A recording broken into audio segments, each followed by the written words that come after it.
Hi, everyone. It's Marilyn Alori, and welcome to Who Can It Be Now? Today's podcast is going to be about having a full life. It's going to be about sensitive dating as a sensitive, living a full life. It's not just about business, moving into all arenas, all avenues, everything that you do, and just experiencing life to the fullest. As the way I described it on my Facebook page recently, it's like biting into a piece of watermelon and it's so delicious and yummy, yet it's dripping down your face and it's quite messy, but you wouldn't want to miss it. And that is the way that I've been experiencing life lately. And I want to share that with all of you.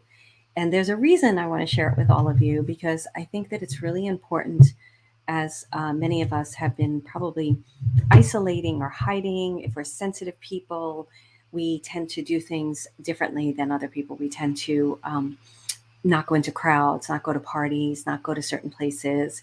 And that has to stop. We're at a period now where we're being called out of the shadows, out of the darkness, out of the closets, out into the world. And I want to help you to navigate some of that because I know that that can be a challenging experience for some of you. But I also know that many of you are ready for this experience. You're really ready to have the kind of life that you've been dreaming about, that you've been wanting to have. And I do a thing called a day in the life, and I've done it for quite some time, and I teach it. There's actually a class on my website. If you go to marilynaloria.com/class, I think it's live your best your life, live your best life.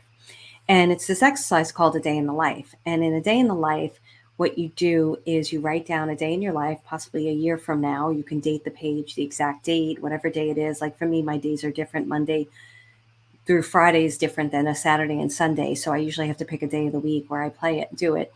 And you write it as if it's actually happening. So you really envision it. You put feeling in it. You put color in it. You make it very vivid, and you write it out. And I stopped doing this a little while ago because I had noticed that there was a huge gap from what I was writing to where I was at. And I was like, what is going on with this gap? And I actually think I probably stopped doing this right before I decided to 10x my life.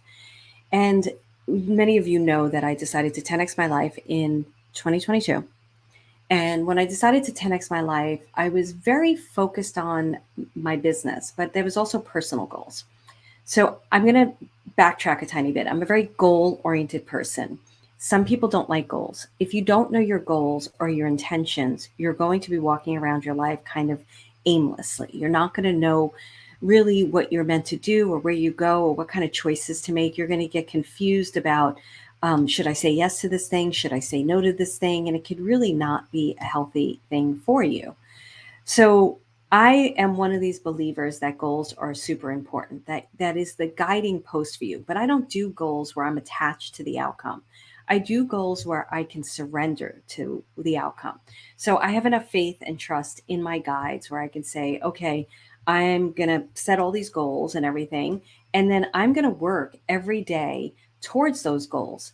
But I also know that the universe, guides, whatever you want to believe in, has something even greater for me, something great, high for my highest good. And it's even better than I can even imagine because I'm working with my perspective of my experiences up until this point. The universe has a much broader consciousness and perspective than I do. So I'm going to surrender to you and I'm going to trust what I'm feeling and making choices and moving down the path. And I'm going to trust that the universe is going to bring me something even greater than I imagine. And it works. It usually works. So as you all know, in 2022, my business kind of fell apart, but it was purposeful. You know, I was very intentional in what I was choosing to do. I was choosing to shift my team up. My team was shifting too. They were choosing to shift. I was not wanting to sell certain programs. I was starting new programs. Next Level Living was born.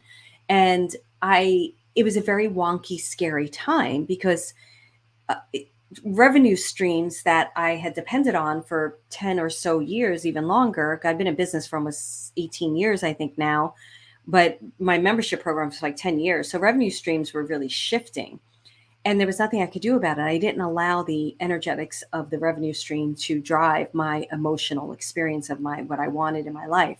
I really stayed true to myself. And that's part of this, right? We're going to talk about surrender and safety and being true to yourself. So going into 2023, at the end of 2022, I was like, okay, I'm going to 20x now.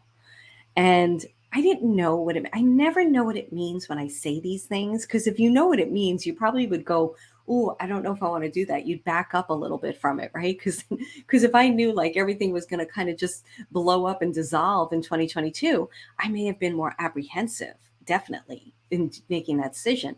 So then I was like, I really like this. I like how I'm responding to myself and I'm being honest with myself and I'm moving forward. So I'm going to now 20x my life. And I didn't know what it meant, but I just like, okay, I'm going to 20x it now. Let's do it. So I always write goals. I have a 10x class that we're going to start promoting soon, and it might be on my website by the time you go there, or you could just, if you're on my newsletter, opt into my newsletter. It's a really good class. I did it earlier this year in 2023, and it's a evergreen class, so you can listen to it whenever. But anyway, I write down yearly goals, and then I write down quarterly goals because I work on a quarter-based system. And then I break down the yearly goals, like when you write down your yearly goals, you decide like which quarter they're going to be done. For me, it's every quarter. Even if maybe it's a business goal, is the priority of that particular quarter, the personal goal is still like swimming around in my awareness, right? So it's still like hanging out like a little tadpole swimming around saying, okay, don't forget about me. Don't forget about me.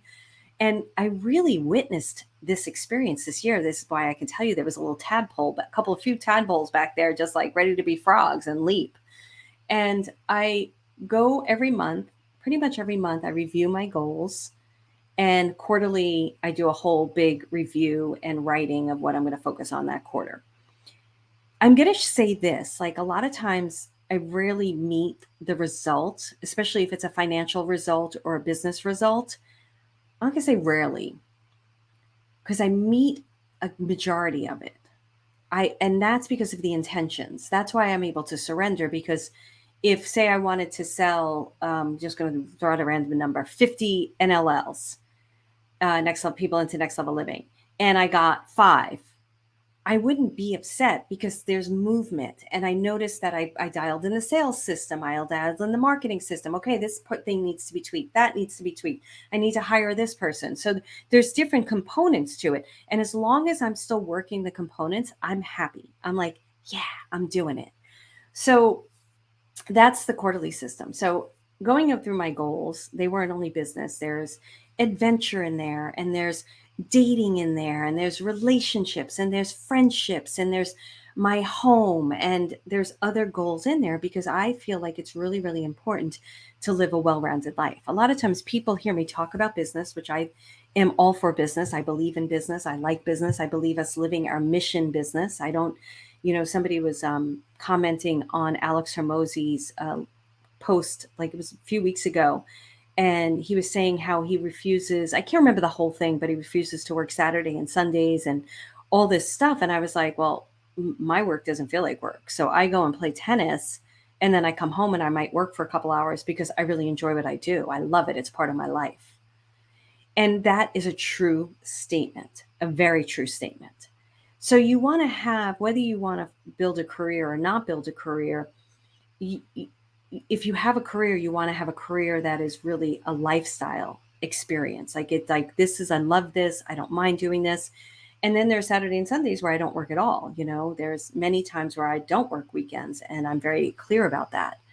So moving the story along, working on all my goals, I started noticing, I believe it was after the second quarter, heading into the third quarter, that without me even being aware of it, I was very focused on my business goals. My personal goals were starting to get achieved, whatever the proper grammar is for that. And I was like, this is fascinating because I'm not really focused on this, but yet I am. I must be, because it's in my intentions. I'm writing it. Any successful person you talk to or you listen to is going to tell you they write their goals. Some of them write them every single day. Some write them 3 times a day because they're in their consciousness. They're in their intentions. They're making decisions based on their goals, even if they're not working on it. I always teach the stove technique, right? Like if you have a 4-burner stove, not everything is on high flame. One might be simmering in the back, one might be cold, waiting for the vegetables to be added. The other thing might be boiling, about to boil over, and mine might be simmering, about to boil. And that's kind of how we operate in our life with our intentions, our goals, our experience, what we want. So I started noticing this and I was like, wow, this is really interesting that this is happening. And I like it. I like it a lot. And I also started noticing that I was becoming settled in Marin. Like I was no longer um, feeling the urge to have to move right away. Like I wasn't feeling like, oh my goodness, I have to do this now. My stomach just growled. So that mic might have picked it up and it might have sounded really weird, but it was my stomach. Um, I'm hungry. I'm realizing I'm hungry. Oh well. Um, so that was kind of fun to witness. I was like, wow, this is kind of cool. And I'm getting really great tennis people was on my list. This is what I'm saying, why it's great to write goals, because I totally forgot about that. That was in the back of my head, but I did something like Spirit was like, go and find new tennis people to play with. And I did. And I found this tennis group that I absolutely love that I'm there every Saturday morning playing with them. And that has broadened my circle. Plus, I already have tennis people that I really like, and I'm becoming more friendly with them, becoming friends with them. I was actually on the court. It's probably like 2 or 3 months ago, and somebody had asked me about my move, and I said, well, I'm not so sure about it now. And they were like, why? And this woman that I know who I really like, she's an author, she said, because she's making friends now. And I was like, that's right, I am. So it was kind of cool to see that those goals were being taken care of without me even focusing on them. But because they're in my consciousness, they're in my intentions, they're in my everyday existence, they start getting worked on. And that's why I really want to say to you, do goals, work on them, know them in your body, in your physical being, in your consciousness, and things will come to fruition without you even realizing it. All of a sudden, things will happen. So, moving the story along, feel like Next Level Living is my heart, and we have people in Next Level Living that are building a business, have a business, and then we have people in there that are just want a fuller life. But most everyone wants both, right? They want a fuller life, they want a fuller experiences, and then some want a business as well. And I really feel that that program speaks to all of that, because we're not focusing on metrics on send this email out and how many people opened it and what's your percentages on your email list. We're focusing on honing in the souls of every single person, right? What is best for you? What are your gifts? How do you grow your gifts? How do you expand who you are? How do you become more a truthful representation of yourself, an honest representation, more organic authenticity? And what I mean by that is, for me, I'm going to speak in my terms because I usually tell stories based on myself. There's always a layering effect of when I'm answering a question, not with things that I'm very comfortable with, that I know that are like the back of my hand questions, more like when I'm venturing into new territory and something presents itself, and like a date, if you haven't dated in a while, right? Speaking from experience, and then you start going through the layers of yourself. Is this a past experience? Is this a baggage thing? Is this because Sally Mae, we all know I like the Southern names. I don't even know if Sally Mae's Southern. Sally Mae told me that I should be going online dating and doing this, or whatever the story is, that, or I got to give him a chance. He just asked me to breakfast, and I should be more outgoing. You go through these shoulds. And the part of Next Level Living, what Next Level Living does, is gets you clear. Like, no, I'm not an online dater.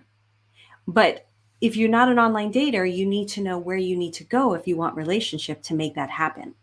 Or, and I'm going to tell you exact stories about these things. I don't need to go to breakfast with that person just because I think I'm supposed to go, because there's some voice in my head saying that's what you're supposed to do. Do I really want to sit across from this person and have breakfast? No, I don't. And so I feel like Next Level Living helps you get clear on who you are so that you can respond organically, and therefore life starts mirroring back what really resonates with your soul, with your highest being, with your higher self, with who you are. And I've only started recognizing this past month or so, because my whole world is opening up. And my whole world opened up when Micah passed. So when Micah came into my life over 10 years ago, I had, right before he came into my life, I bought a house. I was in a tremendous amount of fear because I bought this house that was like a wreck. I had to take it down to the studs. It had mold. Tiles were just falling, windows were cracked. It was just a nightmare. Talk about crying every single day. And I took it down to the studs and I designed this beautiful, beautiful house. Absolutely stunning. I had help from guides and angels and architects and contractors and everything.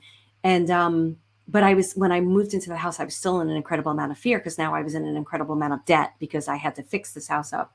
And then there's a whole story about that I've shared on this podcast about how I got out of the debt in like 3 months because of my guides telling me what to do. And it was pretty magical and amazing. But as I was living in this house, I remember having a very vivid moment. I was 45. It was my first house. And I remember sitting in this kitchen. I had this stunning kitchen, open to a dining room, open concept.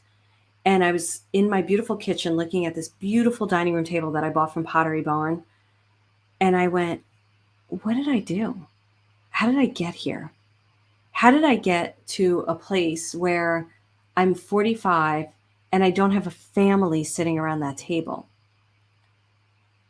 And it was a very one of those moments in your life where you kind of wake up to a new consciousness, a new way of being. And I can tell you today that I understand why. Like, I don't want kids. I'm glad I didn't have kids. I think kids are amazing. I'm great with them.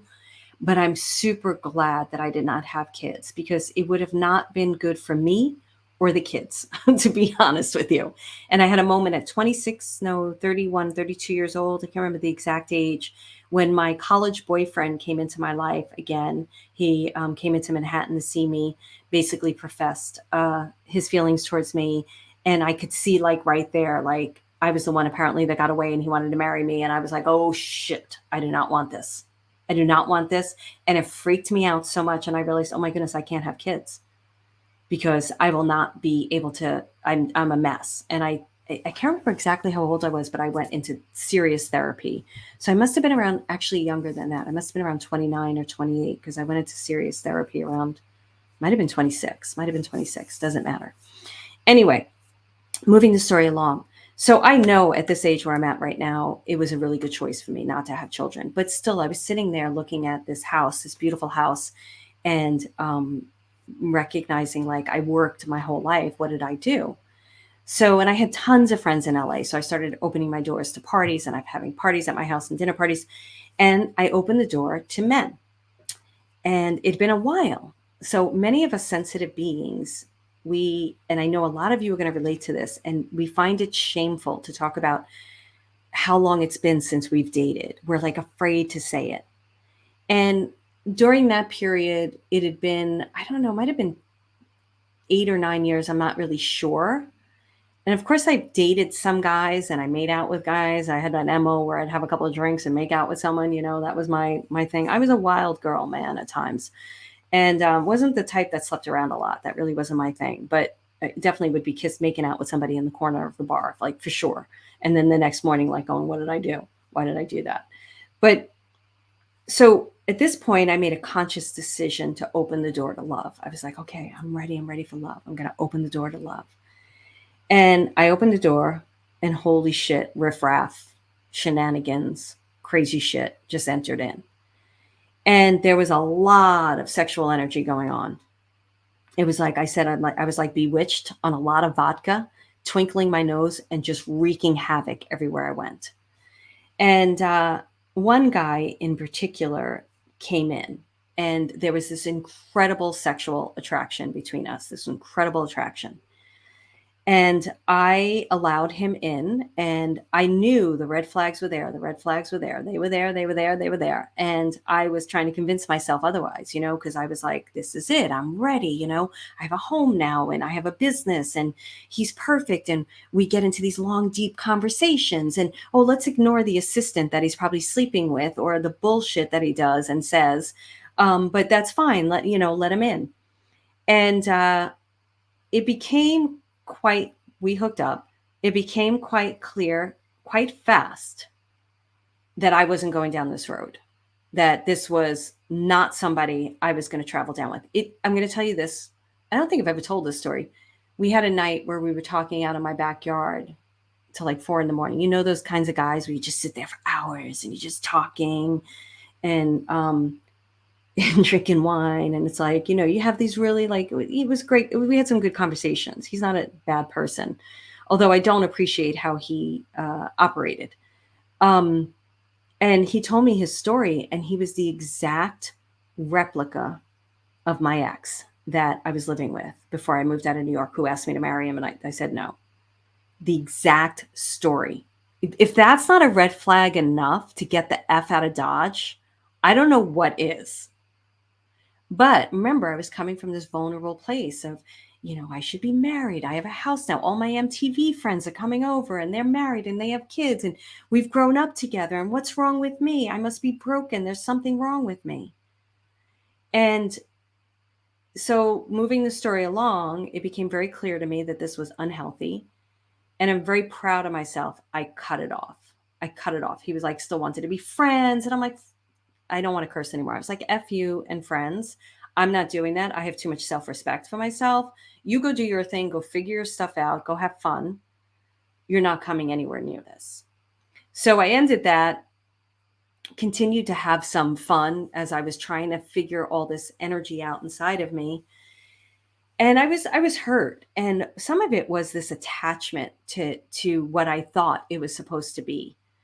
But I was very proud of myself for taking care of myself and saying, no way, I'm not doing this. And I cut it off, and then I started closing that door again. I was like, I'm shutting this door because there was a lot of riffraff that came in. There was another guy. I was like, I think he has a girlfriend. I'm pretty sure he has a girlfriend. And I ran into him like a month after we were dating or whatever we were doing. Let's just put it that way. And I knew it. I knew it intuitively. And he was like, oh, I'm having a baby. I'm like, what the? Like, it was crazy.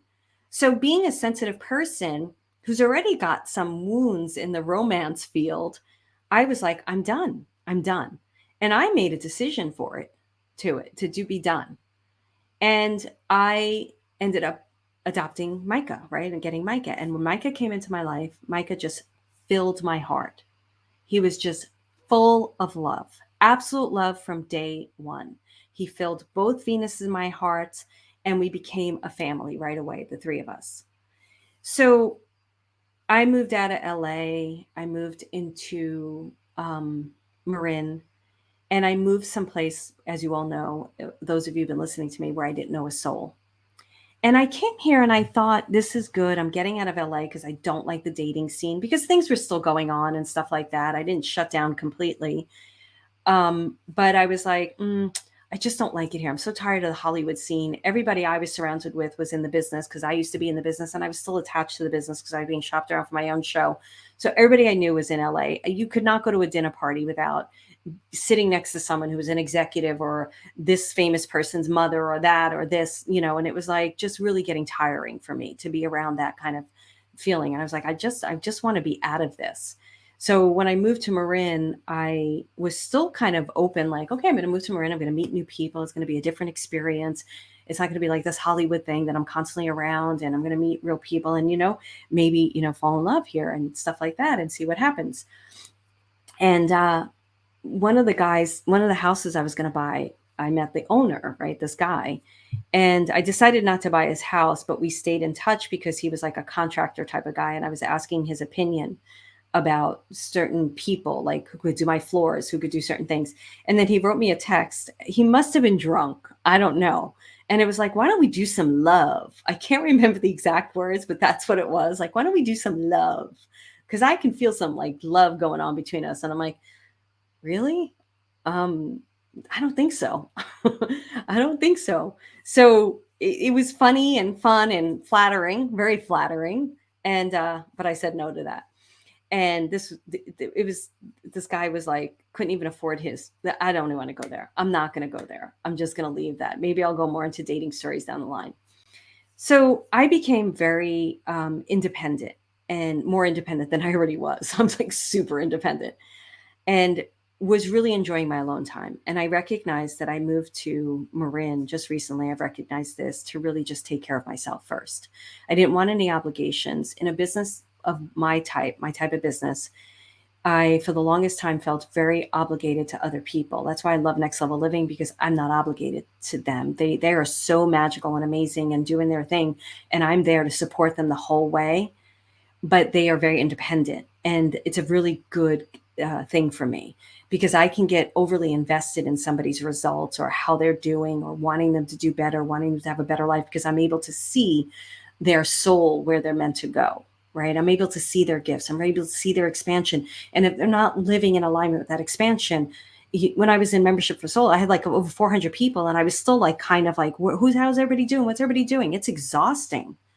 Right. So when I came here, I was like, I don't have to go anywhere for holidays. I don't have to talk to anybody. I can play tennis, do my own thing, and hike in the woods with my dogs. And it was perfect. It's what I needed. And then that started shifting and changing. And I was like, I need a little bit more. I need friends. I want to start having friends in close proximity. I have a ton of friends, but they're all like spread out in different places. And I want to see where, like, what I need in my life. And I went to Vancouver, actually, Washington, to see if I wanted to move up there to be closer to my cousin, who's great. Love my cousin, super sweet, great person. And I thought maybe living closer to her would be good for me, because living in Marin, when things went down or things went wrong, I didn't have anybody to turn to. I had to turn to myself. And it was very difficult at moments, because if there was like an emergency thing with the dogs, it was just me having to deal with it. Or if I lost Micah in the woods, it was just me dealing with it. So it was very anxious moments where I didn't have anybody to call and have anybody to lean on. And that was very scary for some periods in my life. There was the time when I talked about this, I was so sick, I couldn't even get off the bed, so sick. And I had nobody to come help me. And those types of moments are very scary in a way. And you think about your life, like, I don't want to be alone. I don't want to be somebody who can't lean on someone to help me or ask somebody to help me. And I'm not really sure what fully was going on in that period, except that I was learning how to depend on myself in a whole other way. And also learn that I didn't need to just depend on myself. So I went up to Vancouver and I thought, okay, I'll move to Washington and be near my cousin, and this will be great. And when I went up there, I was like, this isn't it. It's not it. I love Washington State. I think it's more Seattle area, but I don't think this is it. So I came home kind of like, now what? Now what do I do? Like, that was going to be the decision. And through the experiences being here with Micah, which a lot of you know the stories, um, I started just, my neighbors, like, we started gelling more. I started gelling more with people on the tennis court. Now, many of you could say, well, that's you, Marilyn, but I can honestly tell you that I moved into Marin with all expectations of making friends. I have never, ever gone any place where I don't make friends. It's so unusual for me. I took a writing class in LA where they were all a bunch of bitches, but that's like it. Like, everywhere I go, I make a friend, and they become part of my friends. I have friends through all iterations of my life to this day. So I never came here with any other expectation but making friends and having partnerships. So when I had these really abrupt experiences with people, where one therapist I was talking to, she was hilarious. I wish I recorded the call. I'd be like, yeah, I was on the tennis court and I found out my ex-boyfriend died. And I like sat down on the bench and just started crying, and nobody said a word. And she's like, that's just rude. That's just rude behavior. It was hilarious. And then I would tell her another story of something that happened here. And she's like, it's just rude. What's wrong with these people? They just sound so rude. And I was like, man, I love you. You're fucking hysterical. Oop, cursed. So I'm not sure what fully shifted. A more of a softness in me, because through my interviewing, you guys are getting a mishmash today. Through in my interviewing a therapist, a few therapists said to me, well, okay, so the first therapist, one of the first therapists, so the first therapist I went to for EMDR, I'd been looking for therapists for a long, long time. And I've been talking about like romantic relationships. Why aren't I opening up to it? And I want to figure out what's going on. And there's something going on with me. I'll tell you another reason why I don't share about my romantic relationships. I'll tell you that real quick. Usually I don't share about it because I treat my clients and my students like a therapist. And I've been asked out by clients and students before, and I've had to say no. And I didn't, so I never want anybody to know really my status so that that wouldn't happen. And the other time was, this has happened a couple of times.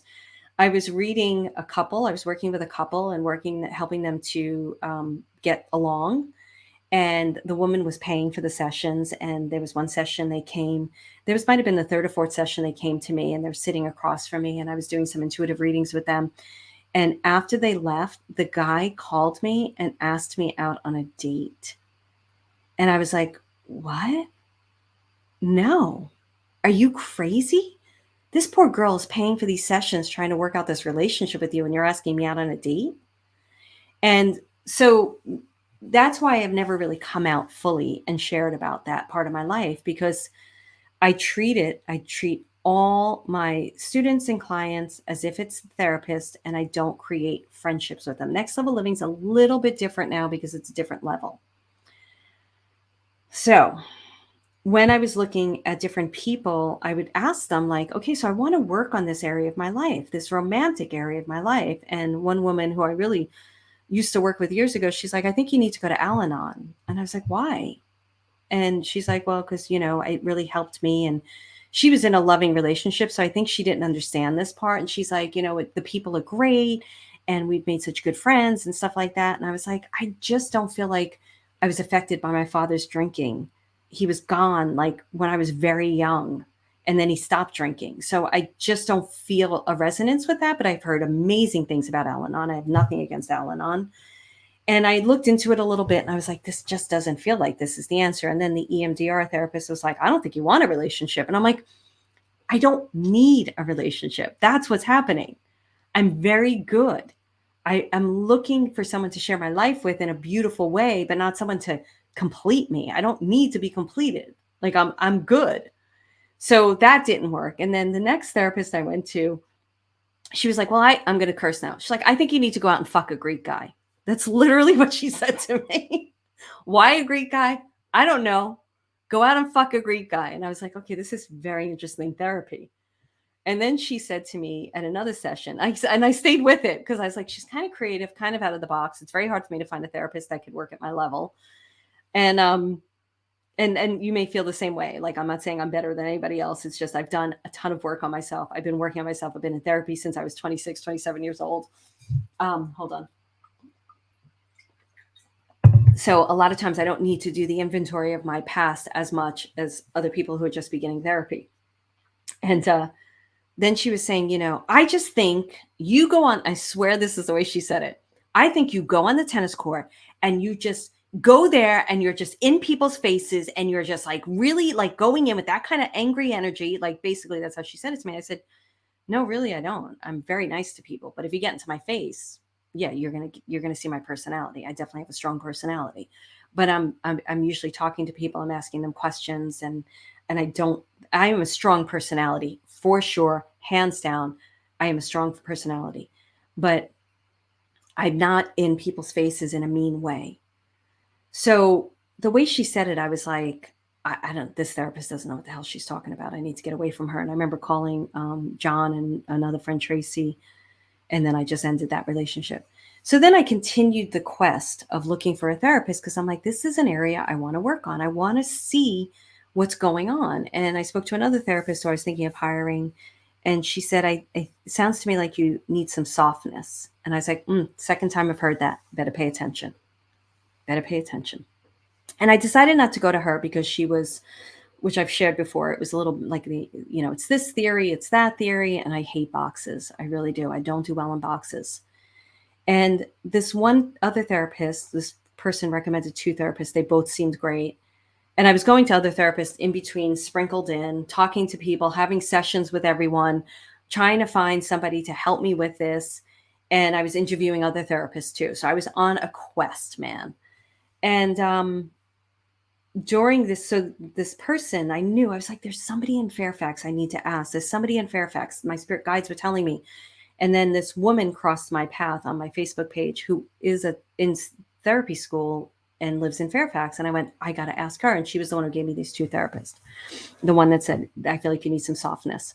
And then I wanted to interview the other one, and I talked with her, and I liked her a lot. I liked both of them. They were great. Many of the therapists I met were great. And she said the same thing. I think you need some, I think there's some softness. There's some feminine energy you need to come into. And I said, there's some truth here, because you hear it 3 times. There's some truth here. It wasn't you're angry getting on the tennis court and go fuck a Greek guy. It was, you need some softness. So before I started seeing her, Micah passed. And it was a devastating loss for me. I'm not going to lie. I've lost animals before. And there was a moment where I was literally sitting on the kitchen floor, crying my eyes out to my friend Benita, who is just one of the most beautiful souls I know. And I said to her, I don't know how I'm going to go on. I don't know how I'm going to go on without his love. And she knew enough that I wasn't going to do anything, but that's how devastated I was. And I never had that experience, right? Where I've lost people, and I felt that in the moment. I felt the absence of that love in my life. And I knew also in that absence, there was a great invitation for an opening, for an expansion. And the next day I had an appointment with one of the therapists, not the two that I'm talking about, another one. And it was okay, the session, but it was more about her and the greatness that she's done than about me. And it didn't feel right. And that's when I really pursued the other therapist. I was like, because she wasn't getting my emails or something. So I texted the friend, and the person I know in Fairfax, she's not a friend. And I said, I'm not hearing from her. Can you reach out to her for me? And I got a text right away. And she said, she's been trying to reach you too. And we booked a call. And that's when, actually, I'm remembering this whole story now. I started, this new tennis group that my guides told me to go to. There's a lot of male energy. I love men because I grew up with 3 older brothers, even though they were horrors at times. I love being around men.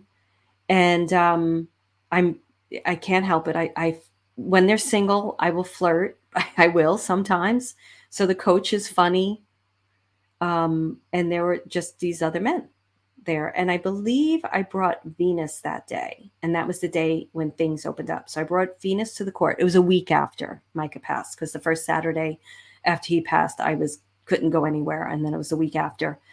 And that was when one guy came on the court that I kind of knew, and I thought he was kind of angry, but he wasn't. He came right over to Venus, and he's hugging Venus. And I'm like, oh, who's this? So my eyes started opening. My heart started opening. And I started to get to know him. So I started asking him questions, like to get to know him. And we had a flirtation. We started like playing tennis together. And before Micah passed, there was another guy who asked me out for breakfast. That's the breakfast story. And I was like, no, I'm not going to go to breakfast. And then I got in my car and I was like, should I have gone? Should I have been open? And I was like, no, I don't, there's something about him I don't like, and I don't want to sit at breakfast with him. And he's been really annoying, to be honest with you, constantly asking me, let's go to breakfast, let's go hiking. If you really want to feel good about yourself, I would say get on a court with people that are older than you. Get on a tennis court, because it's flattering as all fuck. There's my curse. I'm not going to lie. It's very nice. Not him. He annoys me. And this is one of the reasons why I'm trying to stop cursing. So I'm going to move the story along, because we're already 38 minutes in. Holy shit. So the other guy, the tennis guy, I started inviting him to Friday night tennis. And then he was like, let's go for drinks. And I made my friend go with me. And I don't drink right now. And so we sat and talked, and I got to know him more. And I was like, wow, we have a lot in common, and there's an attraction here for sure. On both our part. He already told me, he Googled me. He's like, when he found out my age, he's like, really? And he was, fishing for information, even though if you go to Google, you'll find some things about me. And I was like, oh, there's something here. I don't know. And I was talking to my friend about it, and I was like, I'm going to check this thing out. And then the next week I went to tennis, and he was there, And he said, do you want to get something to eat? And I said, no. And I was walking out of the park, and the other guy who annoys the crap out of me is following me out and going, I want to go hiking. I want to go hiking where you go hike. I want to hike near your house. And I was like, no, go hike by yourself. I need to deal with my dog. My dog's having surgery. I have to deal with my dog. And I'm telling you, it's just one of those moments. And I'm in the park. So he leaves my side. I won't give them names. And I go to the other guy because I wanted to ask him something. And I'm talking to him, the guy that I had the attraction with. And in my head, I'm like, I really should go to breakfast with him. And then the other guy, the hiking guy, starts, he's like, Marilyn, I da da da. And he comes over, and I have these two men, older gentlemen, talking to me. And I'm like, wow, this is like interesting. I don't mind it. I really don't mind it. It's okay. And they're both talking to me and everything. And I'm like, this is fascinating. And I leave, and I go and I take care of Venus. And then I think it was the next Saturday. I can't remember timelines because I don't remember time. And this guy that I was attracted to asked me to breakfast. And I said no. And then I followed him to his car, and I said, you know what? Let's go to breakfast. I'm going to go to breakfast with you. I was a little scared. I also recognized, like, we played tennis together, and I don't want to ruin that group because I love that group so much. But I was like, just go. So I went to breakfast with him. We had a very lovely breakfast. And I realized in that moment, I also like to sit back and observe. So what I do is now when I'm dating is I sit back and I observe the behavior. I've met different guys in Marin, and I've had that chemical attraction, but I sit back and I observe and I watch them. And thank goodness I did it with two, especially. One was a drug addict. The other one was an alcoholic. So I'm like, not doing that. This one is a very nice guy, extremely nice. We'll be friends with him.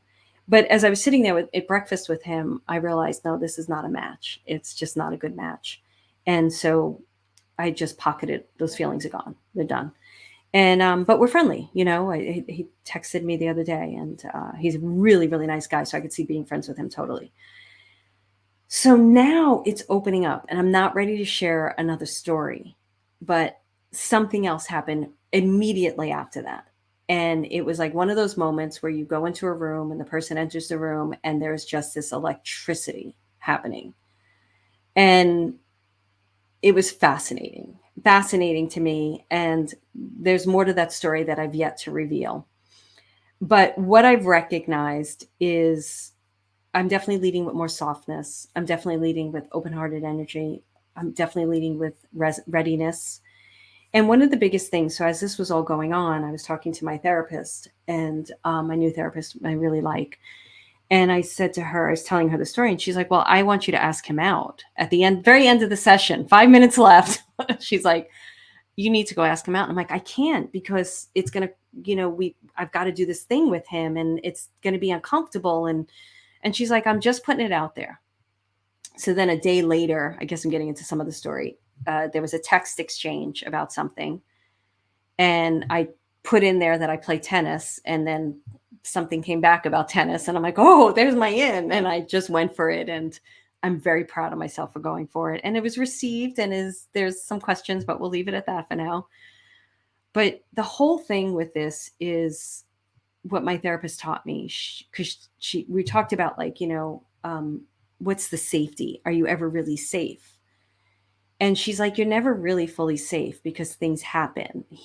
This person may break your heart. You may break their heart. They may die. You may die. Things happen. The only thing you know for sure is that you have your own back. You're there for yourself. You've got you. And I went, yes, that's it. That's why I moved to Marin.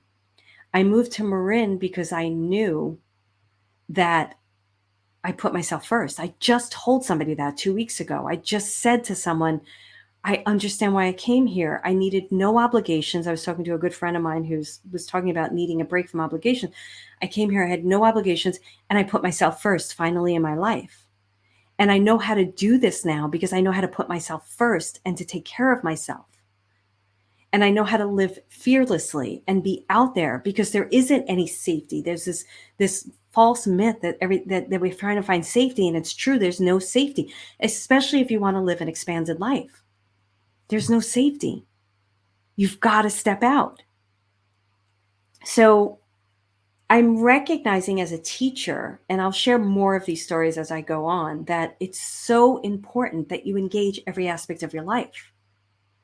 We can't experience life if we're sitting back in our houses waiting for something to change on the outside or even on the inside. Because the work, you need the tools, techniques, and support system for sure. And that's what I feel like Next Level Living does, or good therapists do, or good coaches, if you can find them, right? And then you go out the door and you go and you live your life and you have an experience, an uncomfortable experience. You know what to do so you don't retract for 10 years like I did. I'm going to hide away for 10 years. And I can tell you this, that like there's this energy running through me, this innovation, this creation, this excitement, this expansion. And I'm like, so I said to a friend of mine, my heart is open and I am not shutting it down. And she's like, isn't that the work? Isn't that the truth? And she's happily married. So I know she wasn't talking about romance. And I was like, wait, she's right. Creative projects. Want to teach that class. Want to go travel someplace. All these things are asking us to lead with our heart and not shut it down. You have to lead with your heart. And you have to trust that you're going to be there for yourself, that you've done the work, that you're going to take care of yourself. So this has been like such an incredible experience for me because I'm showing up for myself. And I'm proud of myself and I'm ready. And I'm ready for all avenues of my life to open up. And I'm ready because I was thinking about successful people when she said that. And I said, yeah, successful people just continue to take risks. They know they have to lead with their heart. They know that there's going to be no's, and they know there's going to be disappointments, and they know they're going to fall flat on their face, but they're constantly leading with their heart. You have to lead your life with your heart. So I was talking to my assistant and I said, something's shifting. Next Level Living, as much as we're bringing some business aspects into it, it's not only about business for me. It's about living a very full life, especially for those of us in our 50s, but also because you could be in your 20s, 30s, and 40s and have this experience where you feel like you shut down and you're opening up and you're ready to live a full life and you're done with tucking yourself away. And I was like, this Next Level Living supports that because it teaches you how to use your intuition, how to work with unconscious dreaming and conscious dreaming and soul dimensions and living out in a whole other world, but bridging it and bringing it into the physical. You've got to know how to be in your physical body. I started running again. I'm a big runner. I was a big runner for very many, many, many years. That's why I took up yoga, because my hips were bothering me. So I became a big yogi and a big runner. I wasn't running as much. And now I'm running again because it's a whole different energy for me. I love running. Like, you have to get into your physical body. And the thing about running for me, running is a meditation. Running creates a lot of this energy that I have going through my body. I would have on runs, running would do for me. And I was like, wow, it's the same energy. And the one thing my therapist said to me, she said, this is your energy to have. Just because these dynamics are happening with people and they're turning on little lights in me, this is your energy. It doesn't belong to them. And I'm like, so true, because it's either this or something better for my highest good. And she's been saying to me, what do you have faith in? And I'm creating this new relationship with what God is to me. And I have faith that it's either this or something better for my highest good coming to me now. And it's allowing me to have the courage to live my life fully. And my life is not over. It's just beginning. So I encourage those of you who've been maybe hiding away for quite some time in romance or in business to get out there, to find a supportive community. If you're interested in Next Level Living, definitely go to marilynaloria.com/next. We have an overview of the program. You can email me at care@marilynaloria.com and I can send you the overview of the program so you can get a feel for it. You can't come into the program without getting on a call with me for at least 20 minutes. I want to make sure it's the right thing for you. I don't want you investing in something if it's not the right time for you. I'm very invested in the people that study with me, and I want to make sure that you're invested too. You're going to be scared no matter what when you enter something new, but I want to make sure it's the right thing. We just had somebody join last week who I've known for a while, and she was like, it's time. And I'm like, yeah, it's your time. I can feel it. I'm so excited to get to know you on this level. So you can go to marilynaloria.com/next or email me at care@marilynaloria.com. Bottom line is lead with your heart. Learn how to use in conjunction your heart and your intelligence and your intuition. Like it's more than conjunction, it's together. Because as I can tell you, oh, so I didn't tell you this story. This is a little longer than I wanted it to be. Sometimes it takes me, if I don't know what I'm going to talk about and I just turn on the video and I'm like, I'm just going to talk. And sometimes I'm sorry about that, guys. You see me fumbling. So I was on the tennis court, and if I miss a shot, I curse sometimes. And I'm really working on not doing that. And I'll tell you why. So hiking guy, let's just call him annoying hiking guy. And I'm on the tennis court and we're partners. And I missed a shot and I went, fuck me. And he's like, is that an invitation? And I turned around and I was like, no, it's not. And most people may be appalled at that kind of behavior. For me, this guy's probably like 20 years older than me. I know, I'm not saying it's right. I know he probably comes from the generation of sexual harassment was done every single day in every way. I grew up with so many men that I'm not offended. I don't get offended because I could take care of myself. So I'm not one of these people. I'm not saying it's right or proper. And if it offends you, you should take care of yourself. But here I am. I feel safe. I would literally be able to beat him up. So it's not a problem. Not that I would ever go there.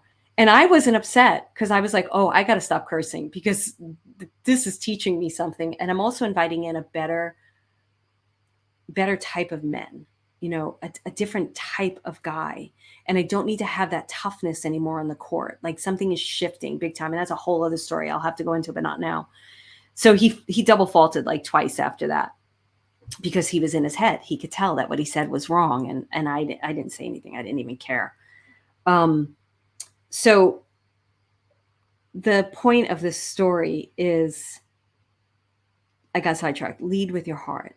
Be courageous. Know that you have your own back. Be there for yourself. You are the safety. Know what you have faith in. Build what you have faith in. Use your intelligence, your intuition in my heart. That's where I was going.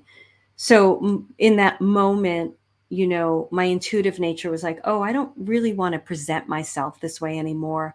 My heart was compassion for all people involved, didn't care. And intelligence was like, I don't want anything to do with this guy. Like he was following me around like a little puppy the other week. And I went up to one of the women that play on this thing, a grade 2. We all have very strong personalities and get along great. And I was talking to one of the women. I was like, just talk to me because he's going to follow me out of the park and ask me out again. I just have to tell him. I did tell him no, but I'm going to have to be definitive and just say, this is never happening. This isn't about him. This is about me standing in the power of who I am as a woman and being okay with saying, no. Like I grew up in a different generation. I grew up in the 70s and 80s and it was different. It was different. Like we were talking, my MTV friends, they were sharing something on a post and they were writing with one of our bosses, something he said. And I was like, LOL, hysterical. And if that was said today, he would be like sued. And we totally know that it was hilarious. So there was a different energy back then, right? And I am not taking away what women and men have gone through. I don't think we put enough attention on what men have gone through in sexual harassment. That is not this conversation. I am not having this conversation with you because I'm not an expert in this field to have this conversation. But what I'm saying is a lot in one podcast that I may pull. We'll see if this gets produced. Know yourself, have your back, know how to take care of yourself, know who to go to. I knew to like stand next to that woman that day. We all talk about it because he's a little bit of a problem, this guy. So we have each other's back. He's really not, it's just, we're not going to put up with it. And use your intuition, lead with your heart. Open up the door to your life. Open up the door to your life and walk through it. And be in, like I said, with the watermelon, the juiciness, the deliciousness, the incredible energy and the dripping of the mess going down your face, and be in the messiness and find the glory in it, because it is so worth living. Your life isn't over. I can't tell you how many times I get into conversations with people on my Facebook I'm very active on my personal page, and it's kind of like a community, whether you follow me or your friends. People comment on the post a lot. And I get into these conversations with people like, your life isn't over. Stop it. Stop. I want to live every day as a new beginning. I want to live every day taking care of my health, taking care of my heart, my soul, responding to it. Now, some days are going to be better than others, but I'm committed to it. So Micah gave me the biggest gift, and I wrote it on a Facebook post about, everybody was, I put a quick post up that he passed, like a week after he passed. I couldn't comment. I had like 200 comments. I don't even know how many. I just couldn't respond. I was so heartbroken. I'm still heartbroken over him, to some degree. I just saw a little dog, a shepherd with those eyes, his eyes, and I was like, oh. And so I wrote another post about how they all were healing me by giving me love, and I was receiving it. And that was Micah. I said, that's Micah. Micah busted open my heart, and in his leaving, he refused to let me shut it down. And I refused to shut it down. And I want you to refuse to shut it down. I want you to lead with an open heart. There's pain, there's hurt, but there's also, remember, my ex-boyfriend's brother, I was very close to him, and he went on a retreat, and he said they all had to write down a very difficult moment in their life. And the priest, I think it was a Catholic retreat, asked him, what do you remember most about that moment? And what they all remembered was the kindness, the love that they got, the support that they got. And in those, I don't want people inviting difficult moments in order to have that experience. I want people to have that experience all the time. Invite those experiences in. Be like what I've been told now is to be in my softness, to be in my feminine energy, to be in the receiving energy. And I'm safe here because I have my own back. I take care of myself. That guy on the tennis court is such a pawn in this whole experience of my life. And I could see it in that moment. Like, have I been part of sexual harassment that has pissed me off? Yes. And I didn't feel powerless. I didn't feel something was taken from me. Instead, I was able to stand in the power of who I am. I have my back. I am safe with me. So there was a lot of messages in that. And take what works for you and run with it. And again, if you want to work with me, go to marilynaloria.com/next. That's my only live program. Or email us at care@marilynaloria.com. And I can send you the overview of the program, which details it a little bit more. Most importantly, be you, lead with your heart, live your best life. It's not over, and enjoy it. Thank you so much. I'm really working on getting my podcast out there more. This is me asking you from my feminine side to do something for me. So I'd really love it if you could rate, review, subscribe if you haven't subscribed, and also share it with people that you think would benefit from these stories. And thank you so much for listening, and have a great day or night whenever you're listening to this. Bye.